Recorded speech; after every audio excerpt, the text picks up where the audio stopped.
प्रश्नावली 4.2 इस पर पहला जो हमारा प्रश्न है, गुणनखंड विधि से निम्न द्विघात समीकरणों के मूल ज्ञात कीजिए। ये हमारा पहला प्रश्न है 4.2 का। लेकिन किस विधि से कह रहा है?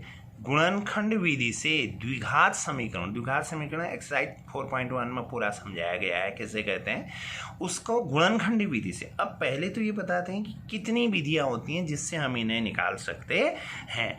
द्विघात समीकरणों को हल करने की विधि, जो पहली इसकी विधि होती है उसको कहते हैं, उसका नाम है गुणनखंड विधि। एक तरीका है कि गुणनखंड विधि से हम गुणनखंड करके हम इसको हल कर सकते हैं द्विघात समीकरण को। द्विघात समीकरण समझ गए होंगे आप, ax² + bx + c = 0 के रूप में, ठीक।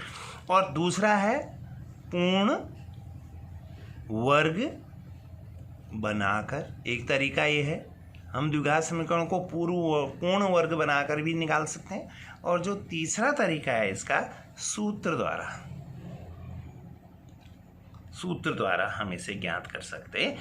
ये तीन विधियां।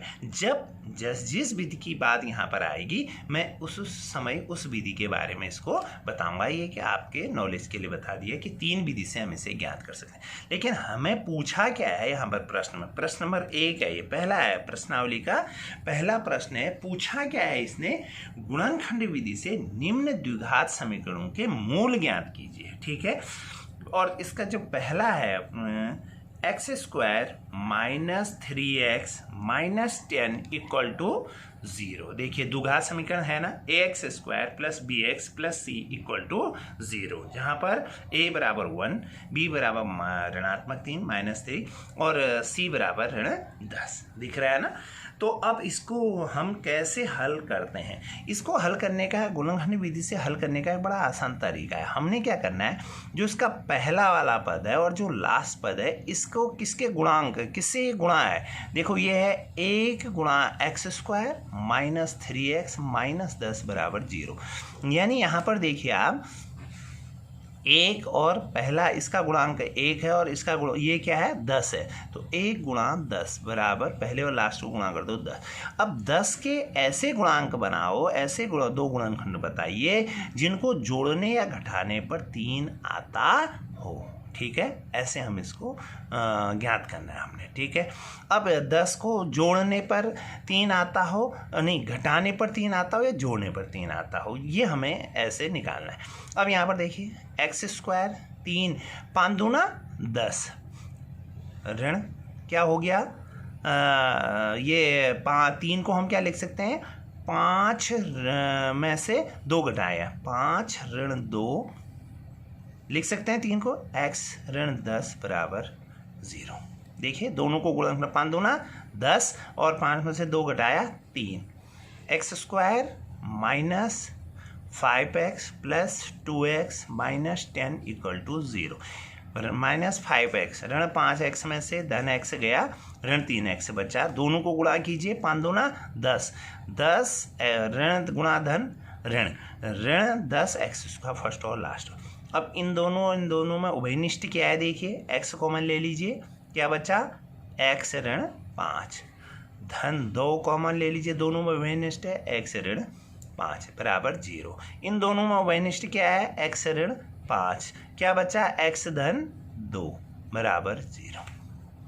अब जरा देखिए मूल का अर्थ है x के वह कौन से मान जिसका मान इसमें रखने पर इसका मान 0 आ जाए। अब यदि x ऋण 5 = 0 तो x बराबर क्या हो सकता है? ऋण यहाँ 5 है तो यहाँ जाके धन 5, x धन 2 = 0 तो x बराबर ऋण 2। यानी x के कितने मूल आ गए? 2। यानी x की घात जितना होगा उतने ही मूल आएंगे। x की घात 2 है ना, इसमें द्विघात है 2, तो इसका मूल भी कितने आएंगे? 2 आएंगे। तो x बराबर अगर इसमें 5 रखो या x बराबर ऋणात्मक 2 रखो, इसका मान माया पक्ष बराबर दाया पक्ष, इनको हल करने पर 0 आएगा। अतः मूल कौन कौन से हुए? इसके मूल 5 और ऋणात्मक 2 इसके मूल हैं, ठीक। समझ में आया? एक बार इसको फिर देखेंगे क्या क्या हैं इसके मूल। 5 है और ऋणात्मक 2 है। इनका मान यानी x का मान इसमें रखने पर इसका मान क्या आ जाना चाहिए, 0 आ जाना चाहिए। ठीक है, जरा इसको समझेंगे आप। इसी आधार पर मैं इसी का एक तीसरा बताता हूं आपको, फिर इसी का थर्ड प्रश्न है, जरा ध्यान दीजिए इसको। √2x² धन 7x धन 5 √2 बराबर 0। अब यहाँ पर देखिए कौन कौन से हैं, इसका ये और ये, इसके गुणांक ये है, इसका ये 5 √2 है। ऐसे गुणांक जिनको गुणा करने पर क्या आ रहा है, ये 10 आ रहा है। जरा देखिए इसको हम ऐसे भी कर सकते हैं, √2 गुणा 5 √2, √2 गुणा √2 2, 5 गुणा 2 बराबर 10। यानी ऐसे दो जिनके इसके ऐसे भाग कीजिए, 2 भाग जिनको जोड़ने घटाने पर 7 आए और गुणा करने पर 10 आए। ठीक है, क्या हो सकते हैं आप देखिए, √2x² धन 5 धन 2, 5 2 ना 10, यहाँ पर भी से वही आ रहा है, x धन 5 √2 बराबर 0। जरा ध्यान दीजिए इधर अब, √2x² धन 5x धन 2x धन 5 √2 बराबर 0। इन दोनों में कॉमन ले लीजिए, क्या कॉमन है, x कॉमन है, √2x धन 5, और 1 कॉमन ले लीजिए। यहाँ पे क्या बचेगा, आप जरा यहाँ पर देखिए तो इन दोनों में, यहाँ पे जो इसके और इस पर हम क्या कॉमन ले सकते हैं, √2 कॉमन ले सकते हैं। अब यहाँ पर √2 कॉमन ले लेंगे तो इसको हम क्या लिखेंगे, √2x धन 5 = 0। कैसे, क्योंकि √2 × √2 = क्या होता है, 2। समझ रहे हैं ना, ये इसकी पावर 1/2 हो गया, गुणा 2 की पावर 1/2। घातें आपस में जुड़ जाती हैं आधार समान होने पर, बराबर 2 की घात 1 बराबर 2। क्लियर। तो तब ये 2 को मैंने √2 × √2 किया, एक √2 बाहर आ गया। अब इन दोनों में कॉमन क्या है, √2x + 5 और x + √2 = 0। अब इन दोनों को देखिए, सेपरेट कर लीजिए, 2x + 5 = 0 यदि, तो क्या होगा, √2x बराबर क्या आएगा, ऋणात्मक 5, तो x बराबर ऋणात्मक 5/√2। यहाँ पर देखिए x + √2 = 0, तो x बराबर ऋणात्मक √2। तो एक मूल क्या हो जाएंगे इनके मूल क्या होंगे, एक मूल हो जाएगा ऋणात्मक 5 √2 और दूसरा ऋणात्मक √2। ठीक, ये 2 इसकी क्या आ गए, मूल आ गए। इसको आप पूरे वीडियो को अच्छी तरह समझेंगे, तब जाके आप इन प्रश्नों को जब स्वयं करेंगे तभी समझ में आएगा कि प्रश्न बन कैसे रहे हैं। आप इसको ऐसे हल कर सकते हैं इन प्रश्नों को। अब इसके आगे देखिए, क्वेश्चन नंबर 3 है, ऐसी 2 संख्याएं ज्ञात कीजिए जिनका योग 27 हो और गुणनफल 182 हो। 2 संख्याएं ज्ञात करनी है जिनका योग तो बता रहा है कितना हो, दोनों को जोड़ने पर कितना हो, 27 हो, और गुणनफल करने पर, गुणा करने पर कितना आ रहा हो, 182 हो। तो वो कौन कौन सी संख्याएं होंगी, वो संख्याएं कौन कौन सी होंगी, ये हमने बताया। माना वह संख्या